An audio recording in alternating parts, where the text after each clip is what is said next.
साबिक chief election commissioner, साबिक chief justice of Pakistan supreme court, justice retired Nasir ul Mulk को पाकिस्तान का निगरां वज़ीर आज़म बना दिया गया है। सवात से ताल्लुक़ रखने वाले जस्टिस नासिर उल मुल्क अगस्त 1950 में पैदा हुए। इस वक्त उनकी उम्र 67 साल है।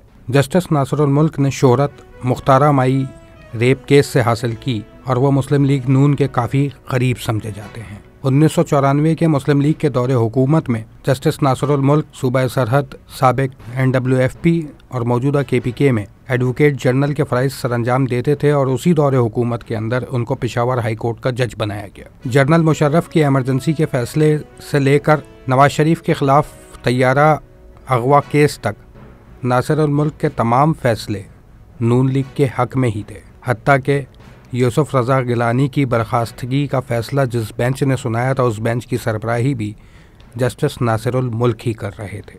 2013 के इलेक्शन में धांधली का जो शोर उठा, उन केसेस की समाअत के लिए जो कमीशन बना, उसके सरबराह भी इत्तेफाकन chief justice retired Nasir ul मुल्क ही थे। मौजूदा वज़ीर आज़म जस्टिस नासिर उल मुल्क का मशहूर जुमला है कि अगर पाकिस्तान का कोई भी इदारा आइन के ख़िलाफ़ जाएगा तो सुप्रीम कोर्ट मुदाखलत करने का हक रखती है।